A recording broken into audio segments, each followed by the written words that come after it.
20 through 24 tonight. So we are ready to look at what we're going to see here in chapter 20 are the 10 Commandments.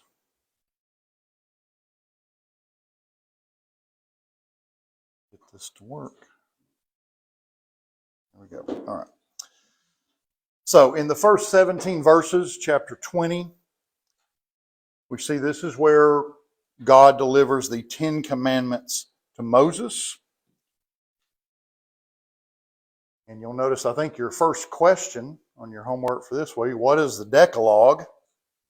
What is the Decalogue? It's the 10 Commandments. Yeah, that's it. So that's a real simple answer on that one. That's the name for the 10 Commandments, the Decalogue. What it's known collectively. We typically just say the 10 Commandments, but the official name, if you will, is the Decalogue. Okay? And so we do want to note that, of course, there is a distinction within the commandments. So when you look at the first 4 commandments, the first 4 deal with man's obligation to God. All right? I think that's one of your questions too. So the first 4 commandments deal with man's obligation to God. And then the last 6 commandments, what do they deal with? Yeah, man's obligation to his fellow man. Right. So the first 4, man's obligations to God. The last 6, man's obligations to each other. Okay, and we noticed this before. We talked about it in Mark 12, verses 29 through 31. One of the places where Jesus really summarized when he's asked, what's the greatest commandment? And Jesus is really kind of in a sense summarizing the 10 commandments when he basically breaks it down to 2 things. Love God, love each other. Okay? If you do those 2 things, if you love God and you love each other, what will you be doing? You will be fulfilling all of God's commands. You'll obey everything. Okay? So that doesn't mean we get to say, well, I'm going to treat somebody out of love so I can ignore a command of God because I'm showing them my love. That's not what Jesus meant. Okay? Because some people, they try to, he said that's all you got to do so we can ignore all this other stuff. No, that's not what Jesus was saying. He was saying that sums it up. If you love God and you love your fellow man, then you're going to obey everything that God told you to do. You're not going to try to skim out on something. You're going to do everything. So it's one way of summarizing what the commandments talk about. And in general, the law of God, that's what it's about. Okay? Now, we know that the stone tablets, we know that the commandments were written on both sides. So, and I don't remember if they had that in the movie or not, if Charlton Heston had it on both sides or not, but the Bible tells us in Exodus 32, verses 15 and 16, that God wrote them on both sides of the 2 tablets. Exodus 31:18 tells us, said God wrote them with his finger. So a lot of times people think God dictated it and Moses, carved them in. No, God did it with his finger. And we do know, of course, at some point that we'll notice a little bit later in our study, what's going to happen to those original tablets? Well, the 10 Commandments will be, but I'm talking about the original stone tablets. Yeah, Moses is going to break those when he comes down and they've got the golden calf, right? And God tells Moses that he will rewrite them. Okay, so the original ones were broken by Moses, but in Exodus 34, God informs Moses he'll write them again. And there is no indication there that God is angry with Moses for breaking them. Like, how dare you break my Moses? A lot of people will say, well, if you're a Christian, you're not allowed to get mad. You can't ever have anger. Was that true? No. So why didn't Moses get in trouble for doing that? Do what? That's what I'm saying. Why didn't he? Why didn't God say, how dare you break my tablets? Moses was angry, but it was righteous anger, right? Because he comes down and of all people, Aaron, what are you doing, Aaron? I left you in charge, and what is going on here, right? So he had righteous anger. What about Jesus? He ever get mad when you overthrow the money changers' tables, right? Jesus was without sin. But you'll have people, well, Christians can't be angry. That's not true. But it's got to be righteous anger, right? It can't be the wrong kind of anger. Well, Moses is so angry because of what he sees when he comes down. He's going to break those tablets. And again, there's no indication anywhere in the scriptures that God was displeased about that. He simply tells Moses, like, don't worry about it. I'll write them again. Okay, so he'll get the tablets again, but these originals, that's what they happened to, or that's what happened to him. So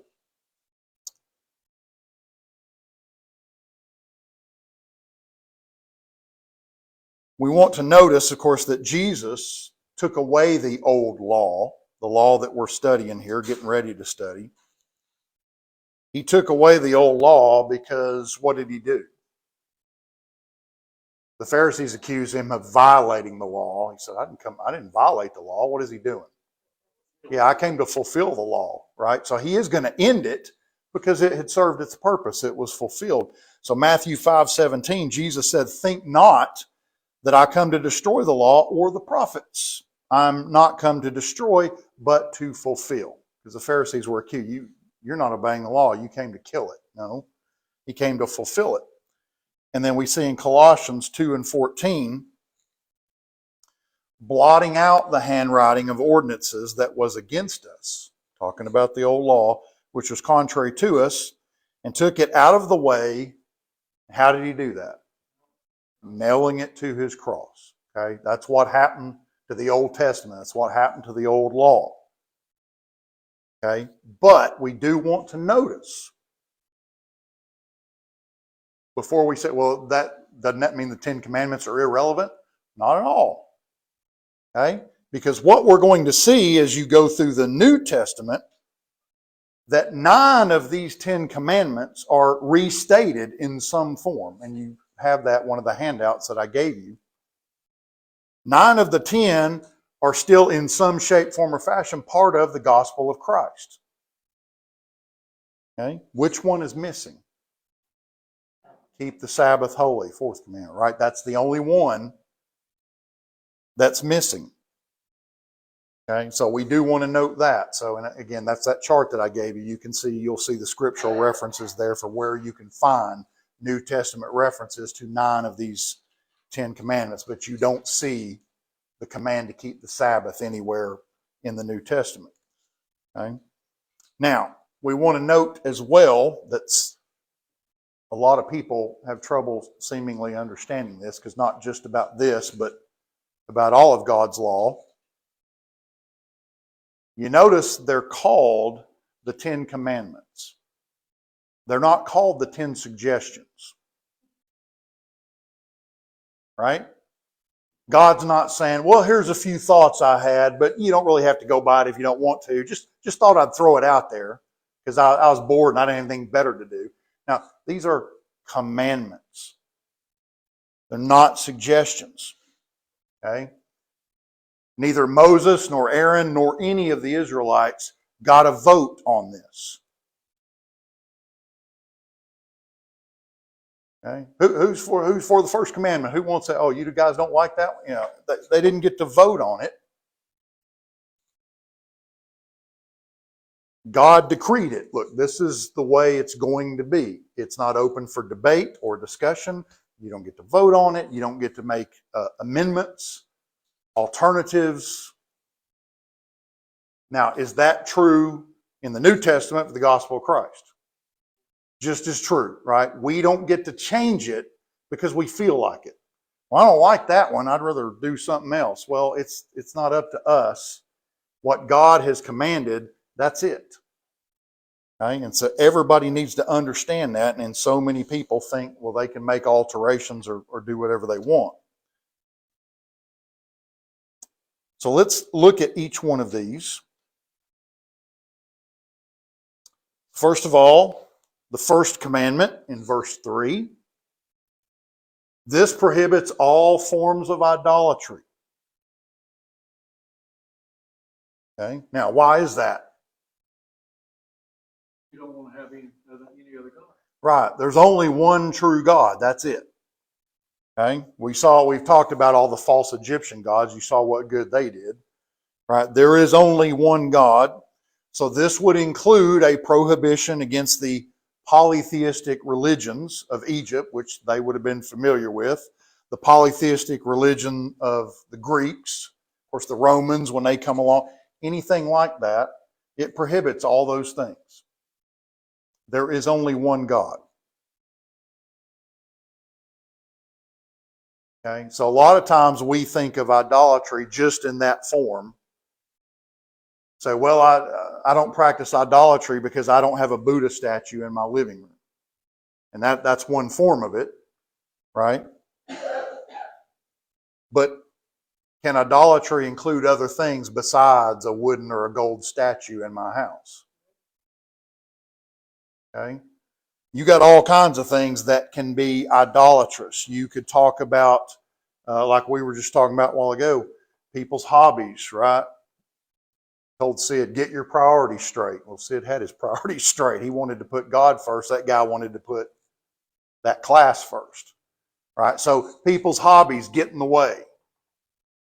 Well, we didn't see you at church on Sunday. Well, we were out on the lake. It was such a beautiful day. We just enjoyed the Lord out there. I was on the golf course. Those can become our idols if it takes the place of God. Our career can become an idol. Well, I work all the time. I don't have time to go to church. Right? Money can become our idol. That's what our obsession is, and that's everything that we're dedicated to. Anything that takes the place of God as first in our life, if anything supplants God, well, that's an idol. So it doesn't have to be this statue. A lot of people in our society today, it's famous people, right? Singers or athletes or movie stars. One in particular right now. Jacob is so aggravated. Got home from church, watching the Super Bowl, and he can't watch the game for seeing Taylor Swift every 10 seconds. Oh, he was fired up. I just want to watch the foot. I don't care about Taylor Swift. But everybody is so obsessed. And Sunday, after I got our preacher to shut up eventually, which is a hard job, he goes and he goes. So, but I went to lunch at Michael's up there, and there's a lady sitting in the booth next to me, breathlessly telling somebody about how Taylor just got through with a concert in Tokyo, and she's on a plane and she's trying to get here for the Super Bowl, and said, I haven't checked in the last few minutes. I have no idea where she is. I mean, this woman was frantic. Like, for Taylor Swift? And you just want to say, were you that excited about worshiping God this morning, or did you even go worship God? I doubt it. So anything like that can become an idol. And so this prohibits that. And of course, as you can see in your chart, carries over into the New Testament. God has to be the top priority in our life. And if I put anything in His place, that has become my idol, and that is forbidden. So let's look at the second commandment, which is related to the first one, because usually idolatry leads to this. We cannot make any graven images for religious purposes. Create something, an object to worship. Like we're going to see, of course, eventually, Aaron's going to violate that one big time, and they all are, right, with the golden calf. But we cannot make any graven image for religious purposes. We don't know what God looks like. Nobody's ever seen the face of God. We don't know what God looks like. I mean, Jesus took human form, but that's not His true form. Jesus is a spirit, right? So He took the form of a man, but that's not really. And even Jesus, do we know what He looked like, His human form? He wasn't pretty. Yeah, he's average Joe, right? We got all these Renaissance artists that painted, he looks like Barry Gibb from the Bee Gees, kind of. That's what Jesus looks like. That's what it always reminded me of. Anytime I see those portraits, I say, that looks like Barry Gibb, But we have no idea what Jesus looked like. Even in human form, we don't know what he looked like. So it's just somebody's imagination, but we certainly don't know what God looks like. So we have no business trying to make an idol, an image of God, when we don't have a model to go by. And typically when they make these images, it's not for the true God anyway. It's for something else. And so again, this goes along with idolatry. They make a graven image of their idol. And God makes it clear that he is a jealous God in the sense that he's not going to tolerate any rival to his throne, to his position. And that is for our own good. We don't need to be following false idols, false graven images. Because following these false gods often leads people to sin. You get into the first century, you look at what the Romans did. Unbelievable levels of debauchery, right? And a lot of that surrounded these false gods that they'd come up with, like, these gods, they want us to do all these immoral things. That's what this often leads to. Of course, God knows that. So this has a tendency to corrupt people. And God is trying to get them, he's trying to prevent that. Just worship the one true God. Now, does God have a right to be so picky? I mean, does he have a right to expect us to be loyal to him and him only? I mean, just because he created us and made the universe, I mean, it's kind of selfish, isn't it? He has every right to do that. And we should, to me, that's not that hard to understand, but apparently for some people it is. And God is not going to accept us dividing our loyalty, dividing our attention, or any kind of half-hearted effort. We got to be all in and completely devoted to him. Now, if you think about in the book of Revelation, the letters to the 7 churches in Asia, and one of those was the Laodiceans, the church at Laodicea. And Jesus wrote to them, and does anybody remember what he chastised them for and what he was going to do about it? Do what? Yeah, they were lukewarm. You're not hot or cold. You're just kind of, yeah, I'm sort of on your side. And what did he say he would do? I will spew you out of my mouth because you're not dedicated. You're not committed. You're sort of kind of religious. You're sort of kind of following God. Well, that doesn't cut it.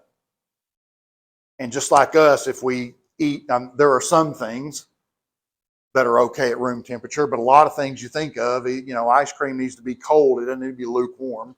Coffee needs to be hot. Doesn't need to be, a lot of lukewarm stuff is kind of gross. And you want to spew that out. So Jesus is given that image that God is not going to tolerate, kind of a half-hearted effort. So it comes from this commandment. All right, let's go to the third commandment in verse 7. So this forbids all false oaths, taking a false oath that you're not going to keep, and also using God's name in profanity, in a profane way.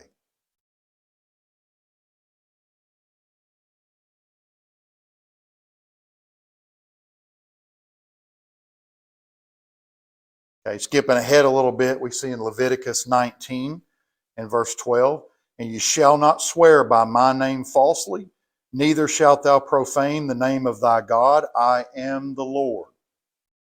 God is clear on this.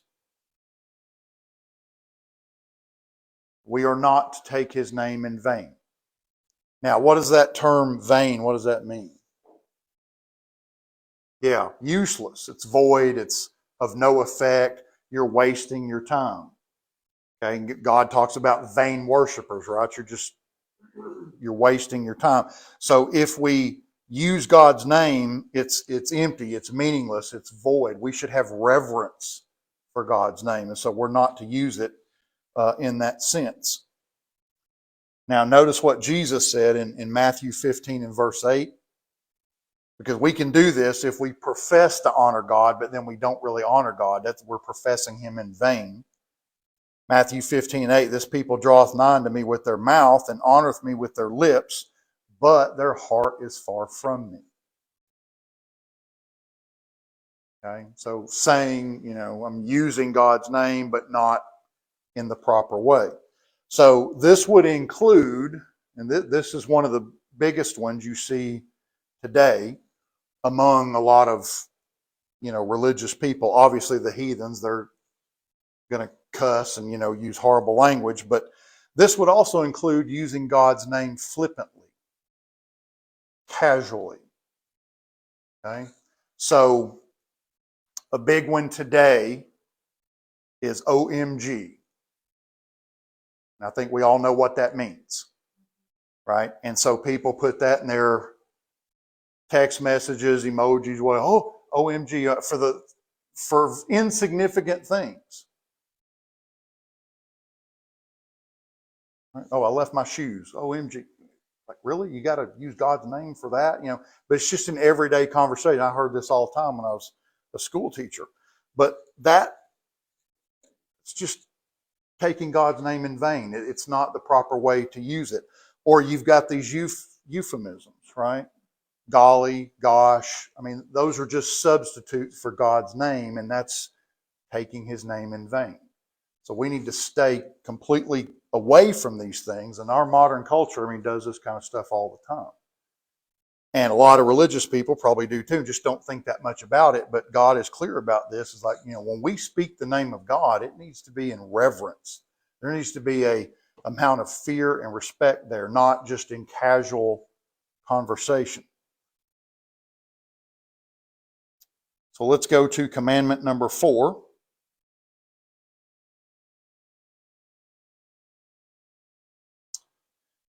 And we know that when God created all things, of course, He took 6 days to do that, and He rested on the 7th, not because God was tired and He needed a nap, but it just simply means He didn't create anything new on day 7.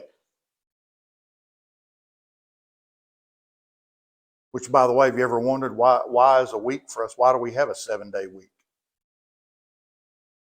That's where it comes from. But so God ceased His creation, and so this, keep the Sabbath holy, that's going to commemorate that. And there's no real evidence that the Israelites kept this while they were in Egypt. So this is now commanded at Sinai. Going forward, God expects them to keep the Sabbath holy. And so He said, whatever work that you need to do, that needs to be done the first 6 days of the week. But that last day of the week, you're not allowed to do any work on the Sabbath. Okay, and as we said, this is the only commandment that is not repeated in the New Testament. It's not part of the gospel of Christ. This specifically applied to the Jews only, and it died on the cross with Jesus.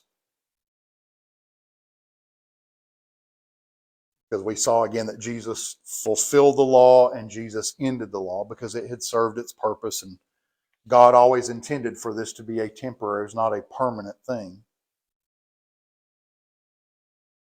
Okay, but as we said, the other 9 commandments, they are all restated in the New Testament because those things have always been true, all the things that you're going to see there. Then we have the 5th commandment.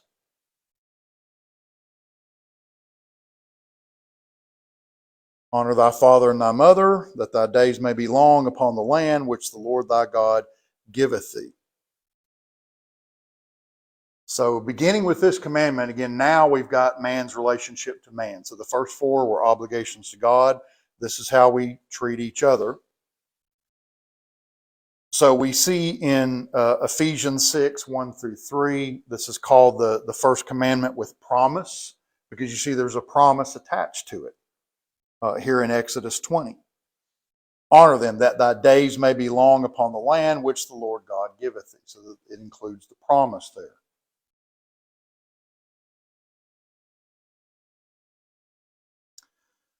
Okay, one way you can look at it, in a sense, Moses, of course, was the spokesperson for God. He was the mouthpiece of God to the Israelites.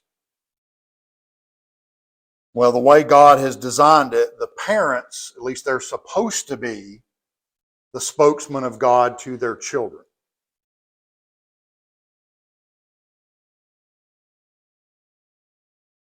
Okay, Proverbs 22:6 should be pretty familiar to us. Train up a child in the way he should go. When he is old, he will not depart from it. That's not a guarantee, but it means your children are much less likely to mess up if you teach them about God and you train them up in the law of God. So that is a responsibility that parents are given. Can we pass that off if we have children? Well, I don't really have to do that. Is that true? Yeah, this is a command again. So parents, mothers, fathers, they have a responsibility to teach their children spiritual truths. Okay? And we have seen already, I think, and we'll see in the future, God is, there's several places in Exodus and Leviticus where God is adamant about these remembrances they're going to have. He's teach your children.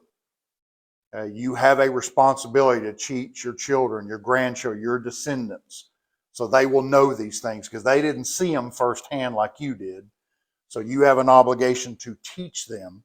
We as parents have an obligation to teach our children to respect God. Okay? And so God considered if a child went against his or her parents, that is rebellion against the parents, which in reality means what? If they are the spokesman for God, it's rebellion against God. That's the way God sees it. This is rebellion not just against your parents, but you are rebelling against authority given to them by God, which means you're rebelling against the authority of God. And so God obviously took that very, very seriously, so seriously that it included here in Leviticus 20:9, this is a death penalty offense for children to rebel against their parents. Now that's not continued in the New Testament, so you don't have a right to kill your kids, even though sometimes you'd like to, but can't do that anymore. But for them, that's how serious this was. It was a death penalty offense. Because again, it was seen as rebellion against God.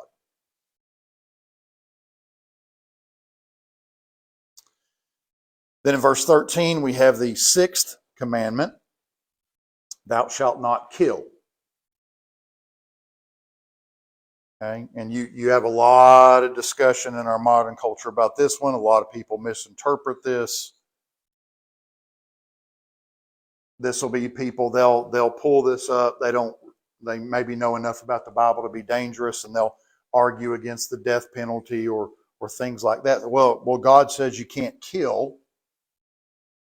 And that is what verse 13 says, thou shalt not kill. What does that mean?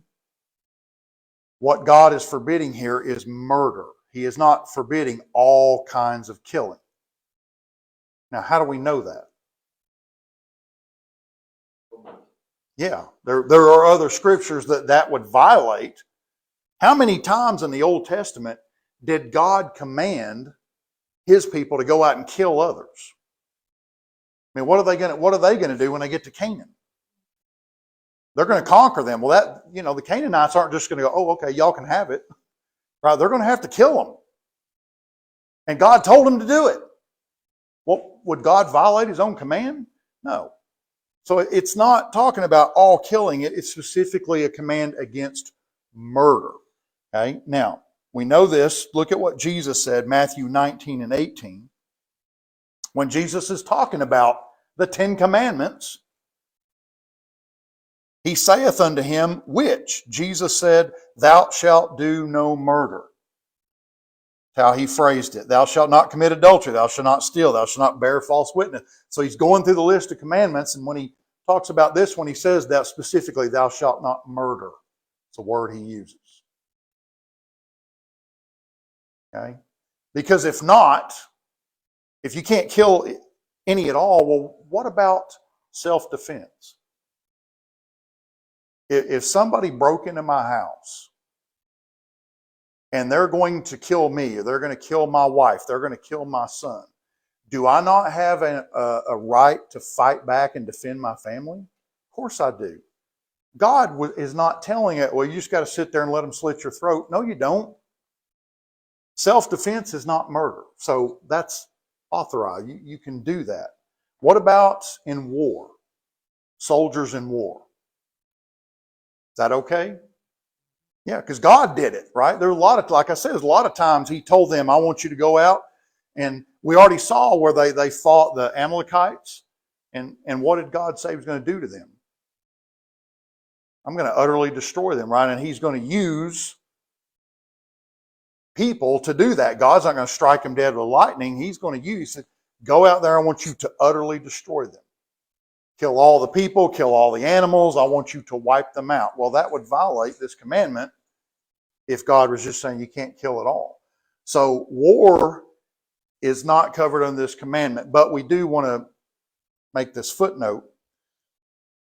We're talking about, if God ordered them to, I want you to go and conquer this people, then is that a righteous command? Yeah, that's righteous. So the war needs to be righteous. That doesn't mean that God is condoning all kinds of war. What about Adolf Hitler? Think God was good with that? That was not a righteous war. Hitler didn't have to do all that stuff. He wasn't defending his nation or what. So it kind of depends on the context there, right? There can be an unrighteous war, which God would never condone.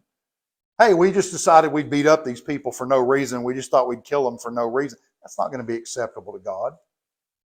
Right? But soldiers are allowed to kill other soldiers on the battlefield if the cause is righteous. Okay, so the Nazis would not fall into that category because they were just murdering people.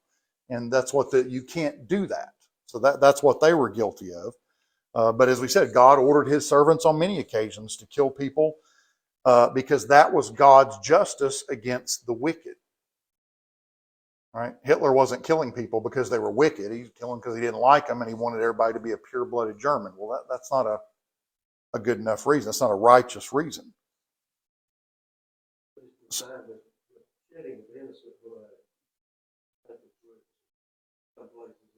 Yes. Yes, and that's what God calls an abomination, right? Hands that rush to shed innocent blood. We cannot do that. That's what murder is. When you kill somebody that's innocent, they're not attacking you. They haven't done anything to you. They're not threatening your country, whatever. That's murder. You have no right to do that. Okay? And so that's what this commandment is. So it doesn't mean you can't ever kill for any reason. And God said all the way back into Genesis, God declared that murderers were to be executed. So again, this is a death penalty offense. But Sid mentioned it a while ago in Romans 13. What are we told there? What is authorized? Yeah, so the government has the right to execute criminals, for example. You better hope they're not innocent. So you get a little gray area there, right? But if somebody's been found guilty, they've committed a crime that is a death penalty offense, God has said the government is authorized to execute those people. God doesn't call that murder. Okay? So you put it a good way, right? Shedding innocent blood. That's what this commandment is forbidden. You can't just kill somebody just because you feel like killing them because the guy's dog dug up your azaleas or whatever. Not a good enough reason to kill somebody. Romans chapter 13.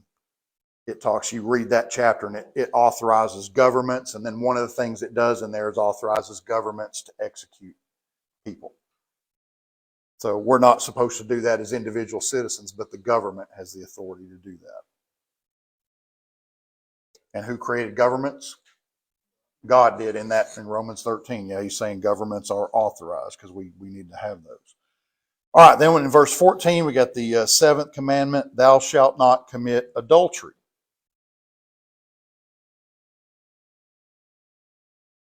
Okay, so this occurs when either one or both of the parties are married, but not to each other.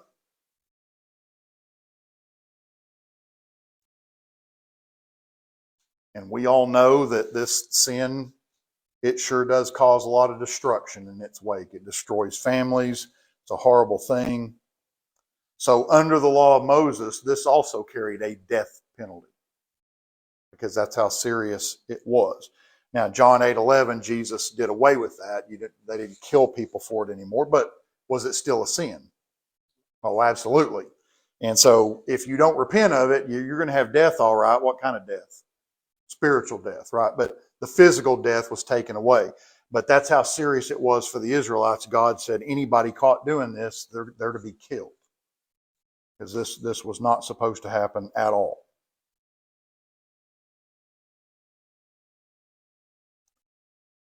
Okay, then the eighth commandment, thou shalt not steal. This is simply, of course, you're taking something that rightfully belongs to somebody else. You cannot do that. Okay, so we can steal from other people,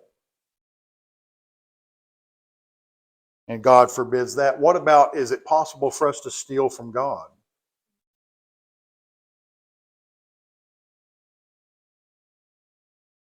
Okay, if I'm making $200,000 a year and every week I put $5 in the collection plate, would we call that stealing from God?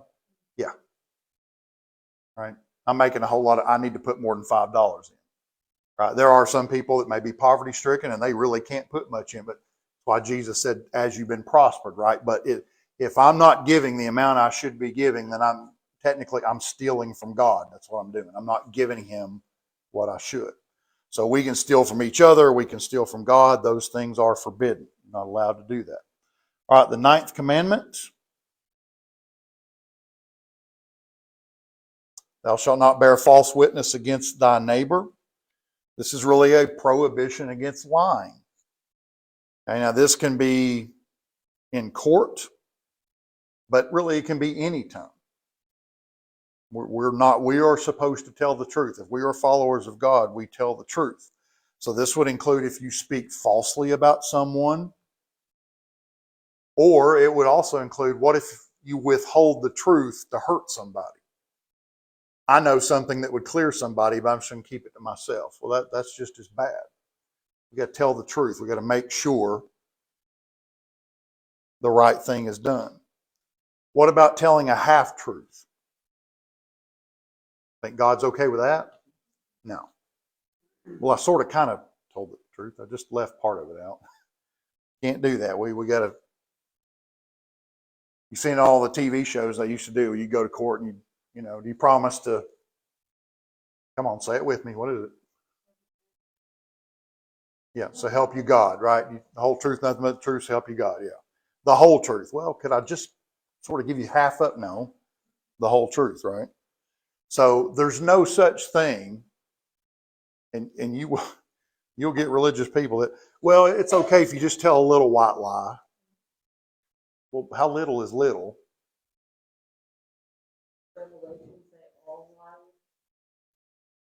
It sure does. Revelation 21:8. I was just going there.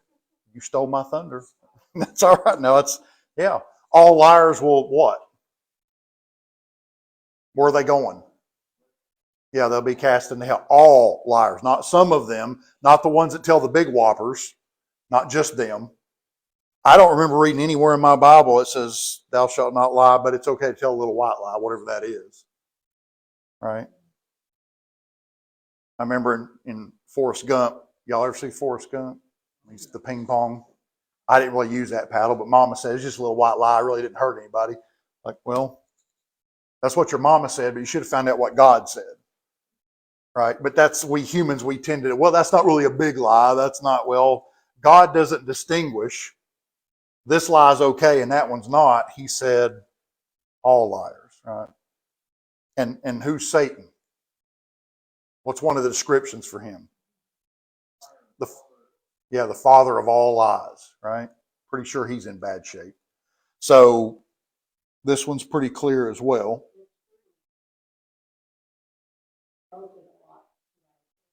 Oh, yeah. Yeah.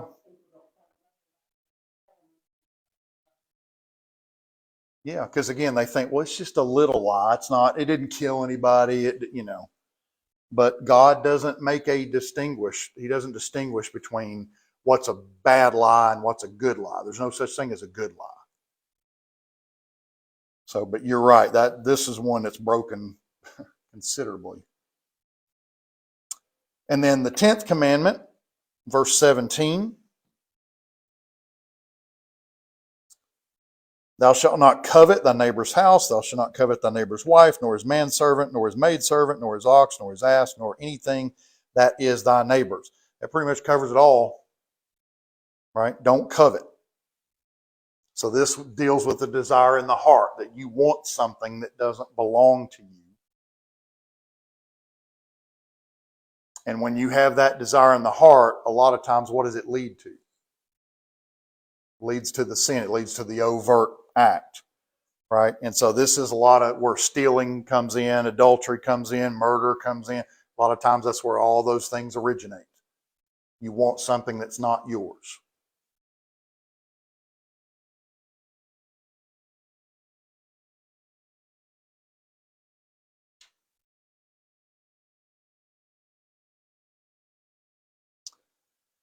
All right, then in verses 18 through 21, after he gets the commandments, and remember God had said nobody's allowed to touch the mountain, and Moses told him, and he went up, and God said, go down and tell him again. But really, Moses didn't need to worry about that, because it tells us here that the people were terrified. They didn't want to get anywhere near it. Because it says they were very afraid and they moved away. They didn't get closer to the mountain. They moved away from it. They were scared. Again, they heard God talking to Moses. They were scared of his voice. So they got a little taste there of God's awesome power.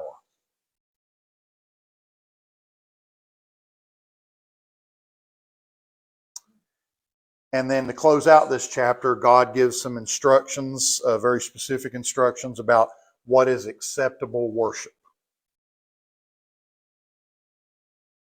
And so he talks about you can't have any gold or silver idols.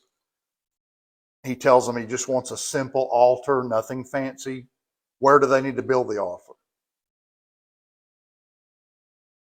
Where they need to put it? Holy place. Yeah, and where's that? Yeah, well, once they get the tabernacle, they don't have it yet. But so basically, wherever God says, right? Wherever God declares is holy, that's where they need to put it. But he just wants a simple altar. It doesn't have to be fancy.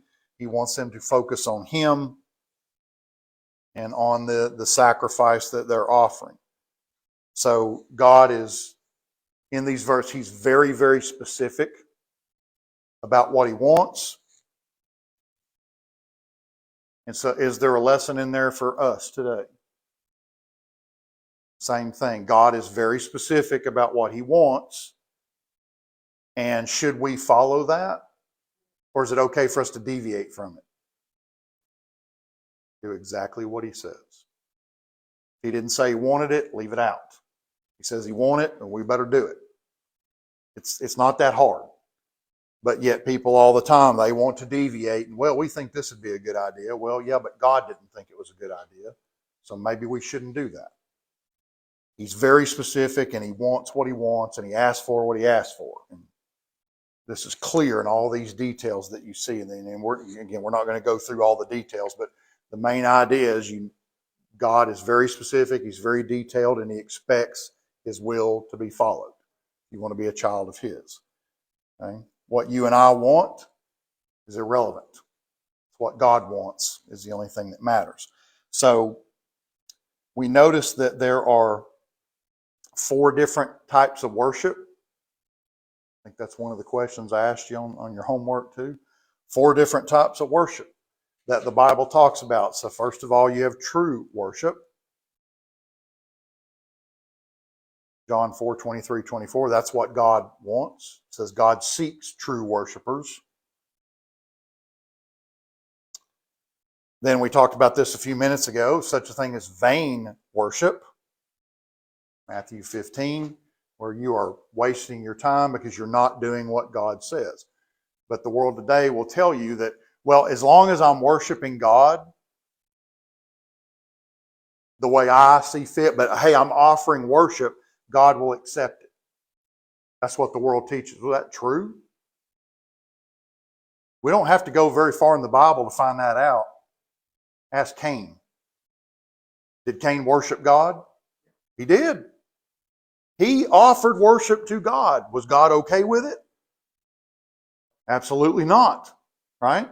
Whatever God had told Cain to do, he didn't do. He did something, but he took it upon himself. Well, I'm going to offer this. It'll be good enough.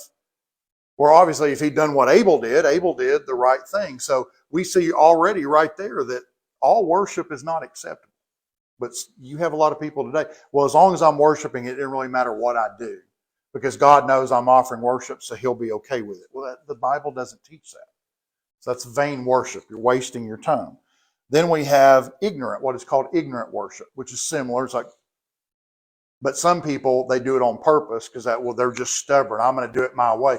Other people, they do something wrong because they just don't know better. But that's why God's word is here. We better learn better and not worship God in ignorance. Well, I thought that was okay. Well, it's not. And then finally, you got what is called will worship. That's according to man's will. I don't care about God's will. I just want to do what I want to do. Okay? So true worship, vain worship, ignorant worship, will worship. These 4 types of worship that we see. And so what we're seeing in these verses here is God is very specific and he wants it done the way he wants it done. And he communicates that to Moses and he said, you go and you make sure everybody understands this.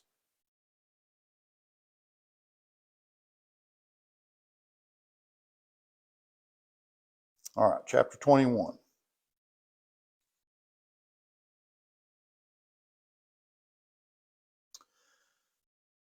Now, in these next few chapters, going through basically chapter 24, we're going to see a lot of different requirements of the law that God, again, told Moses, and Moses will relay it to the people. But one way you can kind of look at this, it's almost like some of this is like especially in this chapter, kind of like a Bill of Rights for people, again, about how we treat each other. And so God talks about how to behave toward various people in their camp, in their society. And he talks about women, how women are to be treated. He talks about how slaves are to be treated and how criminals are to be treated, those that are accused of a crime.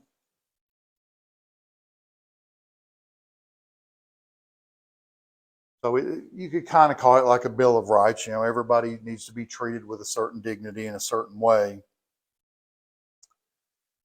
And so we want to talk a little bit for a minute about the slaves, because you'll hear people say, well, see, God condoned slavery. He approved of slavery. He wanted there to be slaves.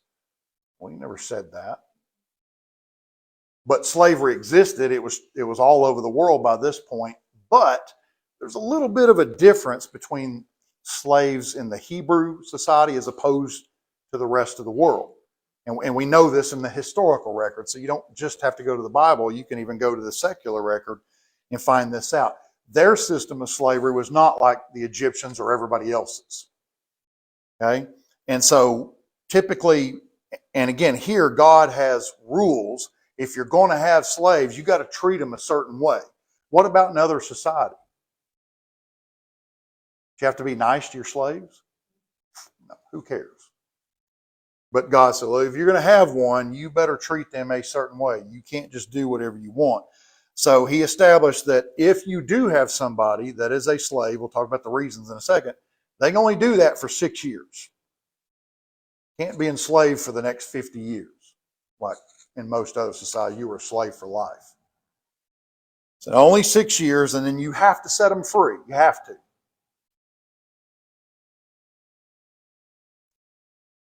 Why is that? Well, because it comes down to why they were slaves, which was not true in most other societies.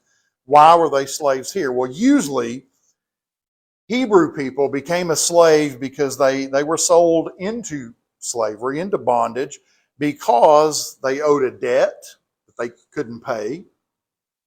So, okay, well, you're going to be my slave for a while. In other words, you're going to work off because you don't have the money. You owe me $100. You don't have $100. You don't have $1. So you got to work for me for free for a while until you get that paid off. That was typically why somebody became a slave. It could be due to theft, so it was a punishment. You steal from somebody, that person had a right to make you their slave, to make up for what you stole. So it was a punishment for crime. So it wasn't allowed to just, well, I don't like that person, or that person has a different skin color than me, or what. That kind of stuff wasn't allowed.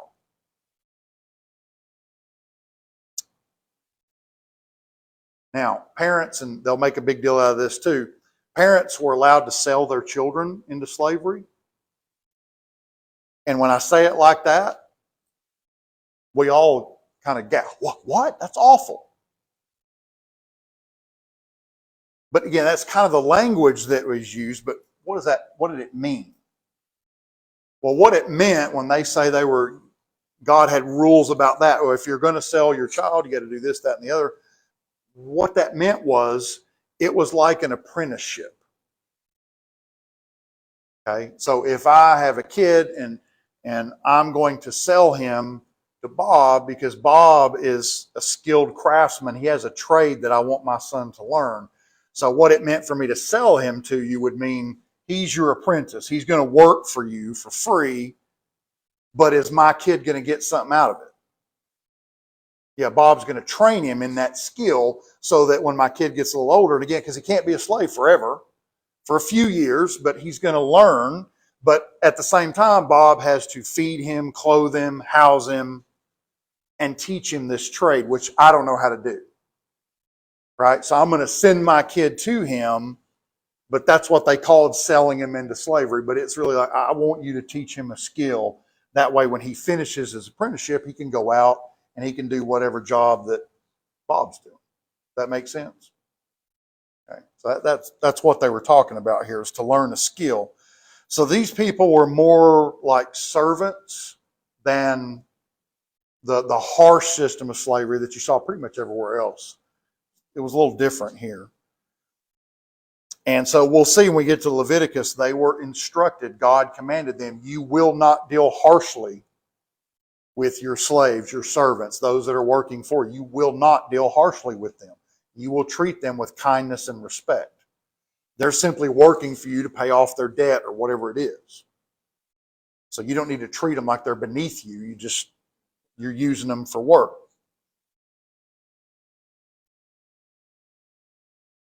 Now, to show you that this wasn't, I don't really think it'd be my cup of tea. I'd want to do that. But you look at the records again, they had the option. If they were a slave, they could choose to be a slave for life, but it was their choice. Nobody could make them after the 6 years was up. But some of them felt like their conditions were so good, they chose to remain in that condition, which is kind of interesting. But again, the historical record shows that as well. So they could be free after 6 years, or they could voluntarily say, you know what, I'll continue in this relationship. It's been beneficial for me. I don't want to get out on my own. I'll just stay here. So they could do that. And part of that probably was because God demanded they be treated a certain way. They couldn't be treated harshly. Then verses 12 through 17, it talks about capital cases. Like we've already said, murderers were to be executed. If somebody was guilty of murder, they were to be put to death. If the killing was an accident, sometimes, accidents do happen. The killer was allowed to flee by God, was allowed to go to a place of refuge. And in fact, later when they get to Canaan, God is going to create 6 cities of refuge where you could go there and stay there, and nobody could touch you, and that gave the family time to calm down. Because you accidentally killed one of their family members, and so now they want to kill you, but it was an accident. So God said, you can go to this place of refuge where you cannot be, they can't come get you, they can't take you, and it'll give them time to cool off and realize you didn't mean to do it. It really was an accident. It's not something you deserve to die for. Okay, this is where you also see where God said rebelling against the parents and kidnapping. If you kidnap somebody, that was a death penalty offense too. So he just talks about capital cases where death is the penalty. Then verses 18 through 17, it really, just to sum up, it talks about cases involving injuries. If you fight with somebody and you hurt the other guy, well, what happens? If you hurt one of their animals, things like that. And the bottom line is basically you had to make restitution, you had to make good. If I hurt somebody, broke his arm, and he missed work for 6 weeks, I got to pay him that salary that he missed that he would have been at work, something like that. You've got to make restitution for the damage that you've caused. Okay, and this also talks about masters will be punished if they kill their slaves. That was considered to be murder. Where in most other societies, what were slaves considered to be? Just property, like this table. They weren't people. It's just a piece of, you can't kill a coffee table. Well, here they could, right? You weren't allowed to kill your slave. That was considered to be murder because a slave was a person just like anybody else. There were rules like if you injured a pregnant woman and if the baby died, then certain restitution had to be made. If the baby didn't die, then a different restitution had to be made. But again, the bottom line is just if you cause damage to somebody else, you've got to make up for it. You've got to pay for it. And going back to the slaves again, like if the master beat his slave and injured him, he was required to give the slave freedom that day. Like he couldn't, well, you got 3 years left on your contract. Well, it doesn't matter. You just beat him up, so he's free today. You have to let him go. So there were ways you were supposed to treat people. And then 28 through 36, along the same lines, but this was injuries caused by animals. Right, so if I have an ox and he killed somebody, something like that, my animal is responsible for killing or damaging something. This talks about the restitution that would have to be paid for that.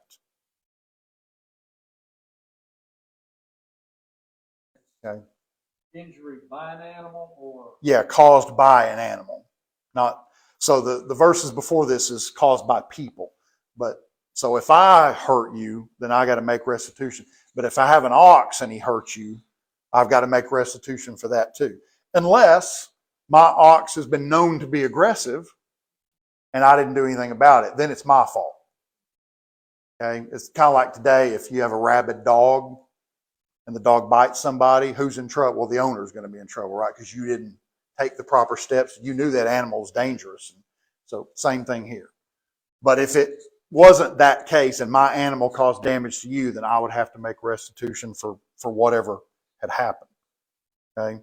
And it is interesting that it says if a servant was killed by an ox, something, then the owner of the ox had to pay 30 shekels of silver.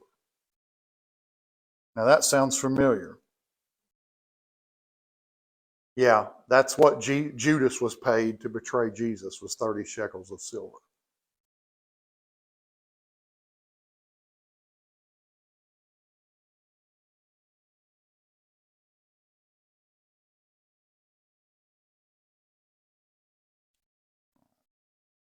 Let's see real quick. Give me a couple minutes. Let's see if we can at least finish chapter 22 and go through it pretty quick.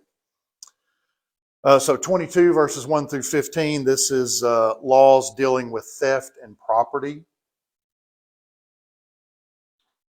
And again, the same idea. Restitution has to be made. if you steal something, or if the loss is caused by your animal, loss from fire, I borrowed something for you and I tore it up, those kind of things. It tells you in these verses, here's what you've got to do in each case. If this happens, then you do this. If this happens, you do. We're not going to go into all those details, but the idea was you have to make it right. If you're responsible for hurting somebody else, you need to make it right.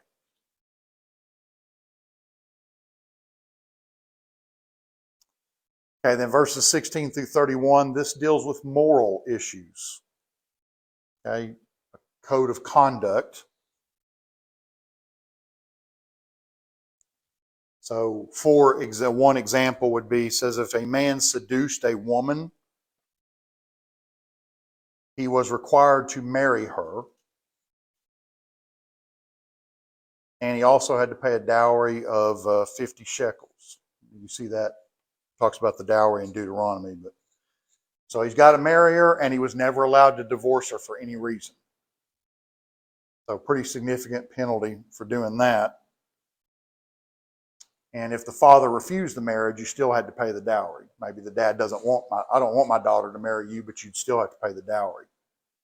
But if the father was okay with it, then you were required to marry her, and you were stuck with her from then on.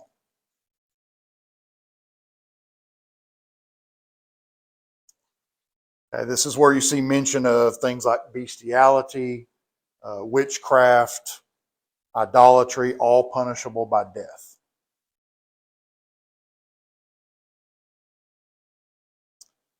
Talked about how to treat foreigners. Basically, you can't mistreat them. Remember, you all were foreigners in Egypt. Remember how you were treated, so you can't mistreat foreigners just because they're not Hebrew.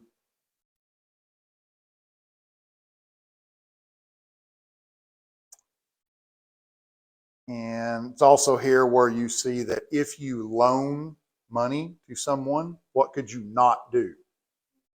Yeah, no usury. USURY. I should have put that up there, but that's interest. You can't charge interest. So if I loan you $100, you pay me back $100. I can't charge interest, so you have to pay me more than that. Okay, they could take collateral, but you could not charge interest.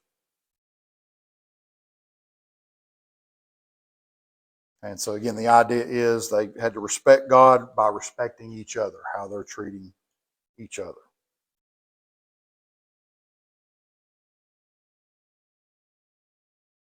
Okay, so I was hoping we'd get further, but I guess we probably need to stop there. We're already over for a few minutes. So anyway, so next week we'll do 23 and 24, and then that's where your test, it will cover up through chapter 24. So we'll definitely, should be, Lord willing, finish that up next week.